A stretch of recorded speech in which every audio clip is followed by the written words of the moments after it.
언니들은 미쳤지 왜 마늘 냄새, 김치 냄새 나는 한국 남자들과 결혼한 거야? 여기 대한민국을 무시하는 유명한 프랑스의 패션 디자이너가 있습니다. 그런데 왜 한국을 무시하던 그녀는 우리나라로 오게 된 걸까요? 그럼 지금부터 오늘의 이야기를 시작해 보겠습니다. 안녕하세요. 저는 파리에서 패션 디자이너로 일하고 있는 28살 프랑스인 칼리스타입니다. 저는 아름다운 원단, 런웨이쇼, 그리고 멋진 파티가 있는 삶을 살고 있어요. 저는 한국에 가고 싶지 않았어요. 정말 조금도요. 제 옷들을 캐리어에 쑤셔 넣으면서 저는 혼잣말로 투덜거리지 않을 수 없었어요. 아무것도 모르는 나라에서 3주라니. 정말 대단해. 저는 제 아파트, 단골 커피숍, 그리고 일상적인 루틴을 사랑해요. 변화는 정말 제 스타일이 아니에요. 하지만 여기 저는 2명의 언니들이 자기들을 방문하라고 계속 귀찮게 해서 지구 반대편으로 여행을 떠날 준비를 하고 있었어요. 너는 서울을 본 적이 없잖아. 영상통화 중에 엠마가 말하곤 했어요. 정말 놀라워. 음식, 쇼핑, 문화까지. 소피도 끼어들곤 했죠. 여기서 너의 디자인에 대한 새로운 아이디어를 많이 얻을 수 있을 거야. 패션씬이 정말 믿을 수 없을 정도로 대단해. 저는 제가 가장 좋아하는 검은색 스웨터를 접어서 조심스럽게 캐리어에 넣었어요. 제 언니들은 몇 년 전에 한국 남자들과 사랑에 빠져서 서울로 이사하여 새로운 삶을 시작했어요. 그들은 행복해 보였지만 저는 한국에 무엇이 그렇게 특별해서 그들이 영원히 머물고 싶어 하는지 이해할 수 없었어요. 아마 혼잡하고 시끄러울 거야. 저는 세면 도구를 꾸리면서 중얼거렸어요. 그리고 음식이 너무 매울 것 같아. 사실은 저는 제 언니들이 너무 그리웠어요. 우리는 잘하면서 옷과 비밀을 나누며 정말 가까웠거든요. 지금은 전화와 메시지만이 우리의 유일한 연결고리였어요. 직접 만나지 못한 지 5년이 지났어요. 5년이나. 긴 지루한 비행 끝에 제 비행기가 드디어 인천국제공항에 착륙했을 때 저는 실망할 준비를 했어요. 하지만 터미널을 걸어가면서 제 눈이 커졌어요. 공항은 제가 상상했던 것과 전혀 달랐어요. 엄청나게 크고 깨끗했어요. 길을 잃은 여행자들을 돕는 로봇들이 실제로 미끄러지듯 돌아다니고 있었어요. 무빙워크가 제가 볼 수 있는 한 멀리까지 뻗어 있었어요. 모든 것이 새롭고 반짝거렸어요. 저는 혼잣말로 했어요. 이건 다르네. 저는 캐리어를 끌며 수화물 찾는 곳으로 가는 표지판을 따라갔어요. 그때 저는 그들을 발견했어요. 엠마와 소피가 뛰어오르내리며 미친 듯이 저에게 손을 흔들고 있었어요. 칼리스타. 그들은 함께 소리치며 저를 향해 달려왔어요. 엠마가 저에게 먼저 도착했어요. 그녀는 여전히 변함없었어요. 키가 크고 자신감 있게, 비록 그녀의 머리카락은 이제 더 짧아졌지만요. 그녀는 저를 꽉 안아주었는데 그 향기는 집 같았고, 또 새로운 무언가, 아마도 생강이나 마늘 같은 것이었어요. 우리는 너를 너무 그리워했어. 그녀는 제가 거의 숨을 쉴 수 없을 때까지 저를 꽉 안아주며 말했어요. 우리의 포옹에 합류했고 그녀의 익숙한 웃음소리가 제 귀를 채웠어요. 내가 마침내 여기 있다는 게 믿을 수 없어. 그들의 행복한 얼굴을 보면서 저는 제가 했던 모든 불평에 대해 죄책감을 느꼈어요. 어쨌든 그들은 제 언니들이었어요. 제 가족이었죠. 오늘 교통이 그렇게 나쁘지 않네. 우리가 그녀의 차로 걸어가면서 엠마가 말했어요. 1시간 정도면 내 아파트에 도착할 수 있을 거야. 공항에서 서울로 운전해 가면서 저는 마치 어린아이처럼 창문에 얼굴을 눌러 붙일 수밖에 없었어요. 도시는 오래된 것과 새로운 것이 이상하게 섞여 있었어요. 유리 마천루 옆에 있는 고대 사원들, 현대적인 쇼핑몰 옆에 있는 전통시장들. 저게 뭐야? 저는 인도를 따라 굴러가는 작은 로봇을 가리키며 물었어요. 음식 배달 로봇이야. 소피가 설명했어요. 요즘은 어디에나 있어. 한국은 엄청나게 하이테크야. 그리고 저 곡선 지붕이 있는 높은 건물들은? 새 아파트야. 엠마가 말했어요. 내 집을 볼 때까지 기다려봐. 화장실에는 온열 좌석이 있고 음악도 틀어줘. 내 화장실이 음악을 틀어준다고? 저는 웃으며 예상치 못한 무언가를 느꼈어요. 호기심의 불꽃이었죠. 아마도 어쩌면 이 여행이 그렇게 나쁘지 않을지도 몰라요. 저는 혼란스럽게 잠에서 깼어요. 머리 위의 천장을 알아보지 못했거든요. 그때 모든 것이 갑자기 생각났어요. 저는 서울에 있었어요. 엠마의 아파트에 제 아늑한 파리집에서 수천 마일 떨어진 곳에요. 무언가 맛있는 냄새가 저를 침대에서 끌어냈어요.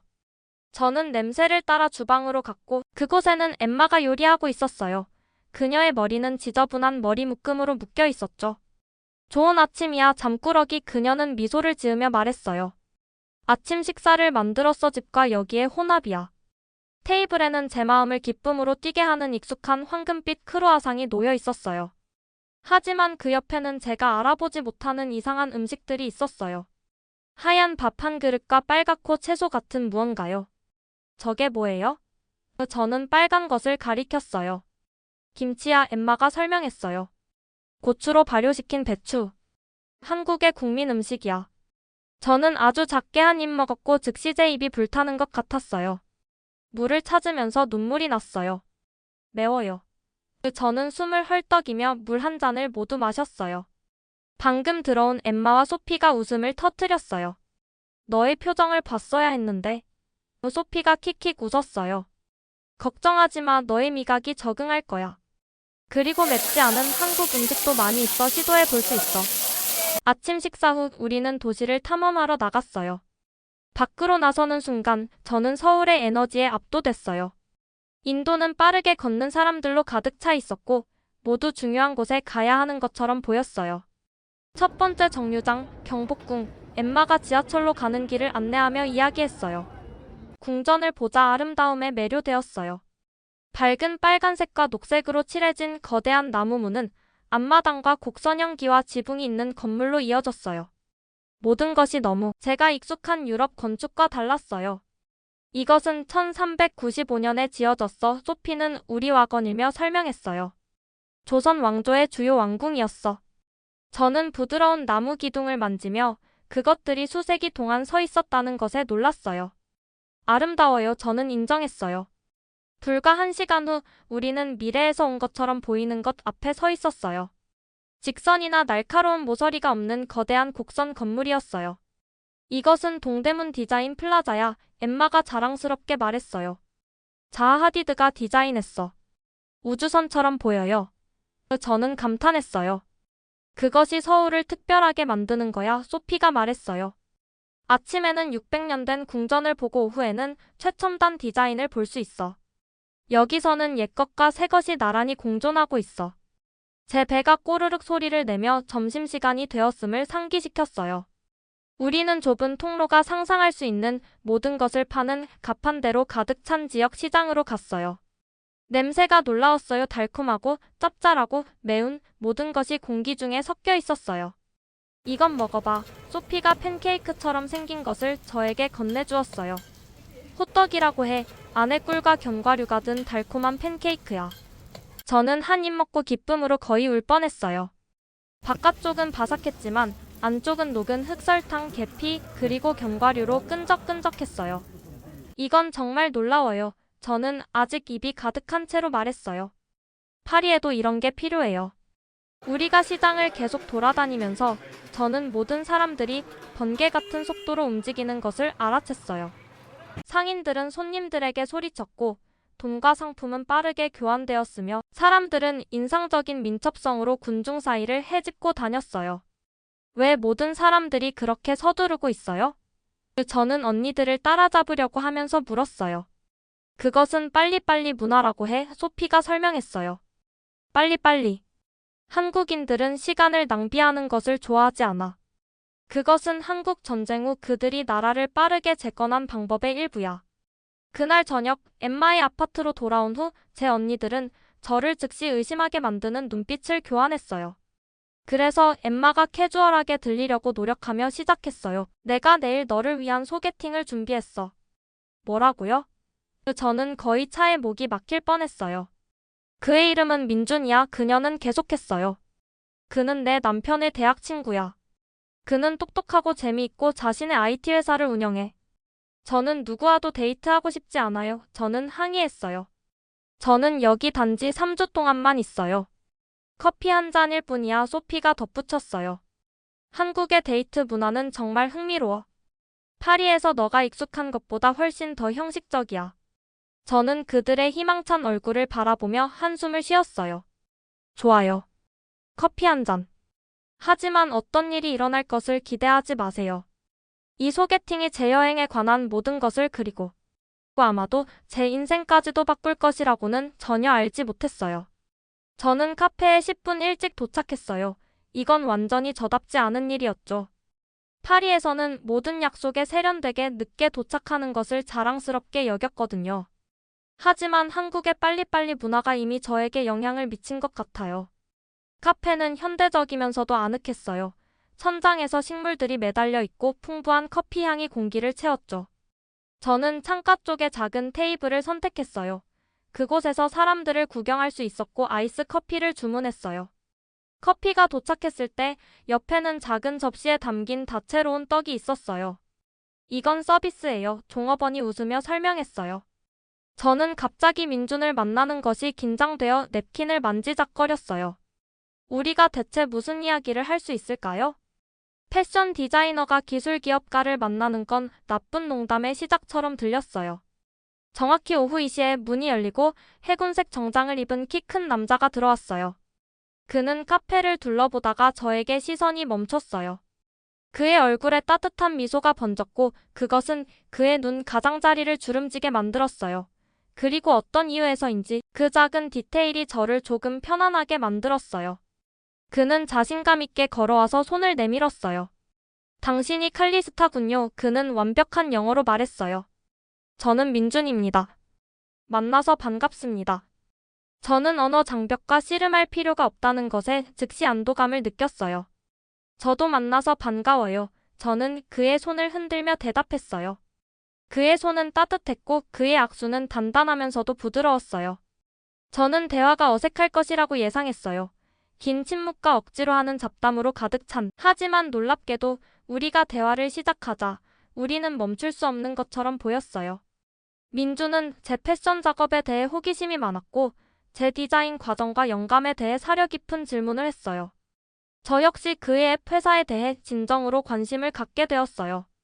기본적으로 우리는 문화적 격차를 연결하려고 노력하고 있어요. 그는 열정으로 눈을 빛내며 설명했어요.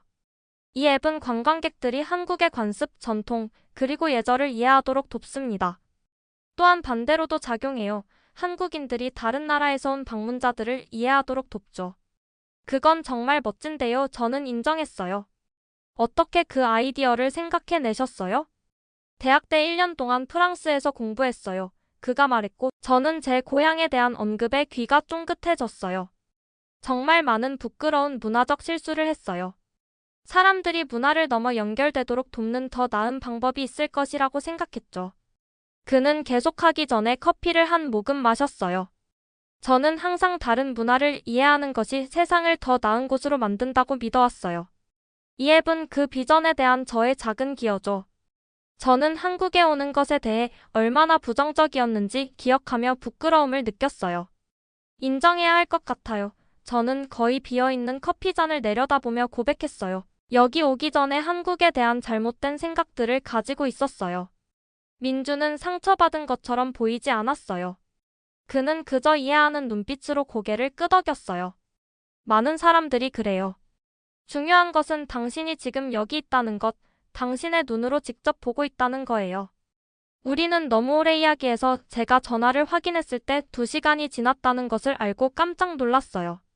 카페는 비었다가 다시 새로운 사람들로 채워졌어요. 갑작스럽다는 걸 알아요. 민준이 말했어요. 하지만 관광객들이 보통 방문하지 않는 서울의 장소들을 보고 싶으세요? 그의 진심 어린 태도에 저는 그렇다고 말했어요. 우리의 첫 번째 정류장은 제가 그냥 지나쳤을 좁은 골목에 숨겨진 전통 찻집이었어요. 안에 들어가니 마치 시간을 거슬러 올라간 것 같았어요. 우리는 바닥에 놓인 방석에 앉았고 수제 도자기 컵에 담긴 향기로운 차를 대접받았어요. 벽에는 오래된 책들이 줄지어 있었고 부드러운 전통 음악이 배경에서 연주되고 있었어요. 이곳은 80년 넘게 여기 있었어요. 민준이 저에게 말했어요. 현재 주인은 창업자의 손자예요. 찻집 이후 우리는 버스를 타고 언덕 위의 작은 공원으로 갔어요. 돌계단을 오르는 것은 저를 조금 숨가쁘게 만들었지만 정상에서의 전망은 저에 타는 듯한 종아리를 잊게 했어요. 서울 전체 도시가 우리 아래로 펼쳐졌고 멀리 산들이 보였어요. 해가 지기 시작하면서 도시 불빛이 마치 밤하늘에 나타나는 별처럼 깜박이기 시작했어요. 아름다워요. 저는 속삭였어요. 그 순간의 마법을 깨뜨릴까 두려웠죠. 이곳은 제가 가장 좋아하는 도시의 장소예요. 민준이 부드럽게 말했어요.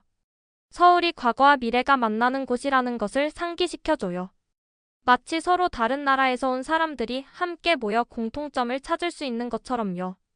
저는 그를 힐끗 보았고 그가 이미 저를 바라보고 있다는 것을 알았어요. 우리가 더 일찍 마신 차와는 아무 상관없는 어떤 따뜻한 것이 제 가슴 속에서 설렘처럼 느껴졌어요. 우리가 분주한 거리를 걸어 돌아오면서 저는 서두르는 군중이 더 이상 저를 괴롭히지 않는다는 것을 깨달았어요. 이렇게 많은 생명과 에너지로 둘러싸여 있는 것에는 뭔가 흥미로운 것이 있었어요. 우리가 헤어져야 할 지하철역에 도착했을 때 민주는 망설였어요. 당신을 다시 만나고 싶어요. 그가 말했어요.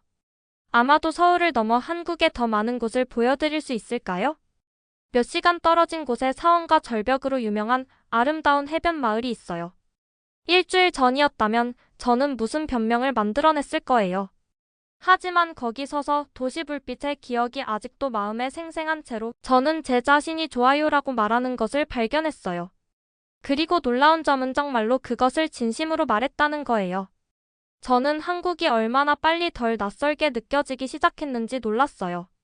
매일 이곳과 저를 더 연결시켜주는 새로운 발견들이 있었어요. 제 휴대폰은 궁전, 길거리 음식, 그리고 언니들과 민준과 함께 찍은 셀카로 가득 차고 있었어요. 네, 민준이요. 저는 첫 만남 이후로 거의 매일 그를 봤어요.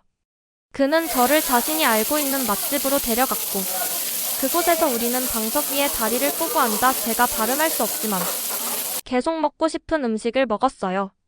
그는 또 오래된 건물에 숨겨진 작은 미술관과 파리의 부티크를 구식으로 보이게 하는 현대적인 쇼핑 지구를 보여줬어요. 오늘 밤은 특별해요. 엠마가 제가 그녀의 부엌에서 채소를 자르는 것을 도와주는 동안 저에게 말했어요. 엄마와 아빠가 방금 도착했어요. 1시간 후에 여기 올 거예요. 저희 부모님은 파리에서 비행기를 타고 와서 우리를 놀라게 하기로 결정하셨어요. 그들은 전에 한국에 가본 적이 없었지만 딸들의 마음을 사로잡은 나라에 대해 궁금해하셨어요. 전통 한옥 식당에 우리 테이블을 예약했어요. 엠마가 계속했어요. 그리고 민준도 초대했어요. 괜찮죠? 저는 제 뺨이 따뜻해지는 것을 느꼈어요. 물론 괜찮아요. 식당은 아름다웠어요. 어두운 나무 기둥과 곡선 향기와 지붕이 있는 전통적인 한국 건물이었어요. 안에서 우리는 신발을 벗고 낮은 테이블이 있는 개인 방으로 안내되었어요. 산과 호랑이의 다채로운 그림이 종이 벽을 장식하고 있었고 현악기의 부드러운 소리가 배경에서 조용히 연주되고 있었어요. 제 어머니는 항상 그렇듯이 우아해 보였지만 긴 비행으로 인해 약간 피곤해 보였어요. 여기 정말 러블리해요. 그녀는 감사하는 마음으로 주변을 둘러보며 말했어요. 파리의 레스토랑과는 매우 다르네요. 제 아버지는 이미 민준에게 한국의 비즈니스 관행에 대해 질문하고 계셨어요. 그들은 즉시 의기투합하는 것 같았어요. 이는 제가 인정하고 싶은 것보다 더 저를 행복하게 만들었어요. 음식은 마치 100개의 작은 접시에 담겨온 것처럼 도착했어요. 다채로운 채소, 고소한 전, 김이 나는 수프, 그리고 양념된 고기들이요. 각 요리는 예술작품이었어요. 이건 비빔밥이에요. 민준이 제 부모님께 설명했어요. 채소와 계란으로 덮인 밥그릇을 가리키며. 먹기 전에 모두 섞어요. 그리고 이것은 그는 계속해서 젓가락으로 고기 한 조각을 집어들며 갈비에 구운 쇠고기예요. 이렇게 먹어요. 그는 고기를 상추잎에 놓고 밥 한 숟가락과 소스를 약간 추가한 다음 그것을 깔끔한 꾸러미로 접었어요. 한 입에 먹어요. 그는 시범을 보이며 입에 넣었어요. 우리는 모두 웃고 있었어요. 제 아버지가 민준을 따라하려고 노력하시다가 그의 쌈 절반이 입에 닿기도 전에 흐트러져서 엉망이 되었거든요. 그때 그 일이 일어났어요. 제 어머니가 작은 숨가쁜 소리를 냈어요. 처음에는 그녀도 웃고 있다고 생각했어요. 하지만 그녀를 보았을 때 그녀의 얼굴은 창백해져 있었어요. 그녀의 손은 가슴을 움켜쥐고 있었고 누구든 반응할 수 있기 전에 그녀는 방석에서 옆으로 미끄러져 내렸어요. 엄마. 저는 테이블 건너편으로 뛰어들며 소리쳤어요. 접시들을 넘어뜨리면서요. 엄마, 무슨 일이에요? 그녀의 눈은 열려 있었지만 초점이 맞지 않았어요. 그녀의 호흡은 짧고 고통스러운 헐떡임으로 나왔어요. 그 후에 모든 일은 너무 빨리 일어났어요. 민주는 전화로 빠른 한국어로 말하고 있었어요. 엠마는 엄마의 손을 잡고 있었고 소피는 그녀 주변의 공간을 정리하고 있었어요. 아빠는 충격으로 얼어붙은 것처럼 보였어요. 구급차는 불과 몇 초 만에 도착한 것처럼 느껴졌어요. 응급 구조원들은 믿을 수 없을 정도로 빠르고 효율적으로 움직이며 제 어머니의 생체 신호를 확인하고 그녀를 들것에 옮겼어요.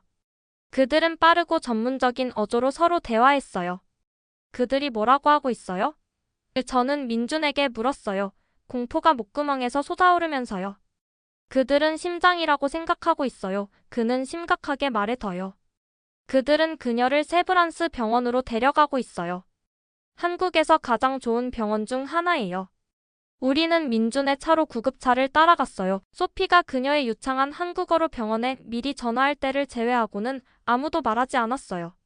저는 뒷좌석에 앉아 제 아버지의 떨리는 손을 잡고 있었어요. 병원에서는 응급실에서 기다리지 않았어요.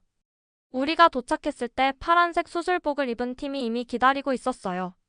그들은 미끄러지는 문을 통해 제 어머니를 데려갔고 간호사는 우리를 가족 대기 구역으로 안내했어요. 20분도 안 되어 의사가 나타났어요. 그는 젊었지만 친절하고 진지한 눈을 가지고 있었어요. 저는 박 의사입니다. 그는 영어로 자신을 소개했어요. 어머님이 심장마비를 일으키셨어요. 바로 수술이 필요합니다. 그 말을 듣자 저는 가슴이 철렁 내려앉았어요. 심장 수술이요? 여기서요? 제 목소리는 제 귀에도 이상하게 들렸어요. 우리가 그녀를 프랑스로 데려가야 하지 않을까요? 박 의사는 단호하게 고개를 저었어요. 시간이 없어요. 하지만 걱정하지 마세요. 우리 심장팀은 이 수술을 정기적으로 수행하고 있으며 우수한 결과를 내고 있어요. 저는 제 어깨 위에 있는 민준의 손을 느꼈어요. 따뜻하고 안정적이었죠. 한국의 의료 서비스는 세계 최고 수준이에요. 그는 부드럽게 말했어요. 어머님은 좋은 의사들이 돌보고 있어요. 제 두려움을 통해 저는 다른 때였다면 놓쳤을 수도 있는 것들을 알아챘어요. 모든 것이 깨끗한지, 장비가 얼마나 현대적으로 보이는지, 직원들이 숙련된 조정으로 어떻게 움직이는지요. 혼란은 없었고 오직 집중된 효율성만 있었어요. 우리가 기다리는 동안 민주는 결코 제 곁을 떠나지 않았어요.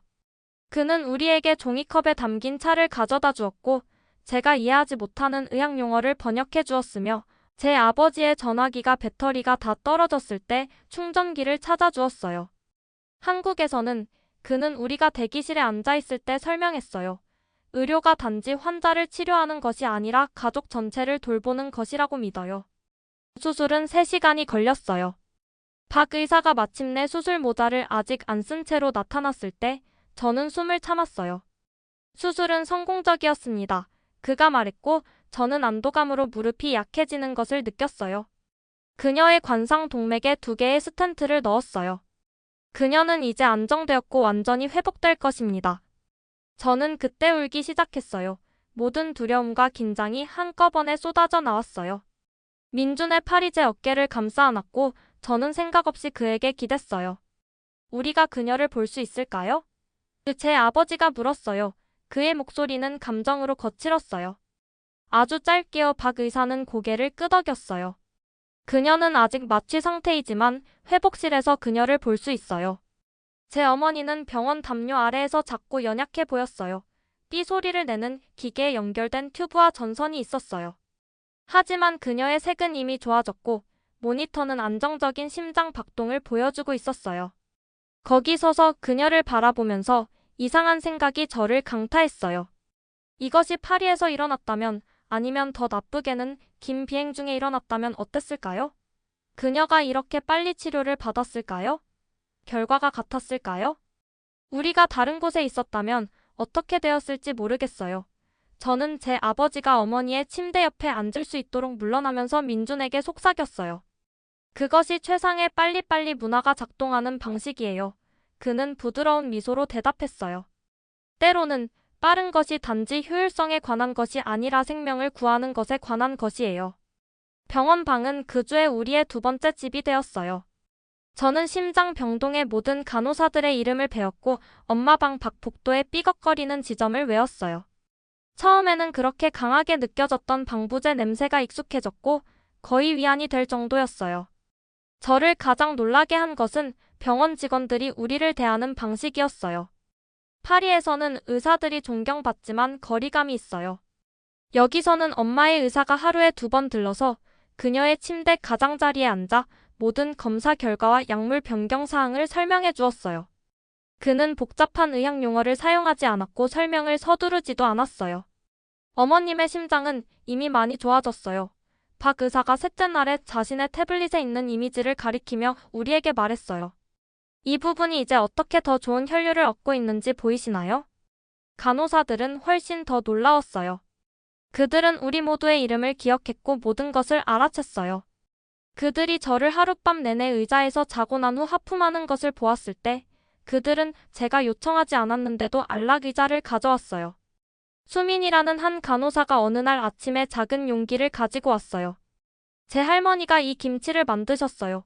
그녀는 그것을 엄마의 쟁반에 놓으며 말했어요. 맵지 않아요. 환자들을 위한 특별한 거예요. 치유에 매우 좋아요.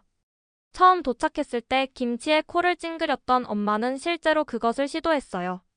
맛있네요. 그녀는 놀란 표정으로 말했어요. 할머님께 저를 대신해 감사하다고 전해주세요. 민주는 매일 방문했고 종종 생강과 제가 알아볼 수 없는 다른 허브 향이 나는 보온병에 담긴 차를 가져왔어요. 제 어머니가 아픈 사람들을 위해 이것을 만드세요. 그는 호박색 액체를 작은 컵에 따르며 설명했어요. 심장을 강화한다고 하세요. 한때 저만큼이나 한국에 대해 회의적이었던 아빠는 이 모든 것을 점점 더 놀라워하셨어요. 한국의 의료 체계는 정말 놀라워요. 그는 우리가 병원 카페테리아로 걸어가던 어느 오후에 말했어요. 파리에서는 의료 체계의 모든 것이 우수하지만 훨씬 느려요. 여기서는 그들이 빠르게 움직이지만 환자로서 결코 서두르게 느끼게 하지 않아요. 저를 더욱 감동시킨 것은 엄마를 보러 온 방문객들이었어요. 그녀를 전에 만난 적이 없는 사람들이요. 엠마의 시어머니가 미역국을 가지고 와서 엠마의 통역을 통해 그것이 전통적인 회복 음식이라고 설명했어요. 소피의 한국인 친구들은 과일 바구니와 손으로 쓴 카드를 가져왔어요. 왜 그들은 우리에게 그렇게 친절한 거예요? 저는 소피에게 물었어요. 우리가 최신 선물 아름다운 난초를 엄마의 창틀에 배치하면서요. 그들은 엄마를 알지도 못하잖아요. 소피가 미소를 지었어요. 그것이 바로 한국 문화예요. 공동체가 모든 것이에요.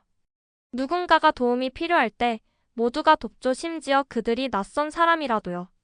박 의사가 엄마가 퇴원할 수 있다고 말했을 때쯤 제 안에서 무언가가 변했어요. 파리로 돌아가는 제 비행기는 다음 주로 예정되어 있었지만 떠난다는 생각은 제 가슴을 아프게 했어요.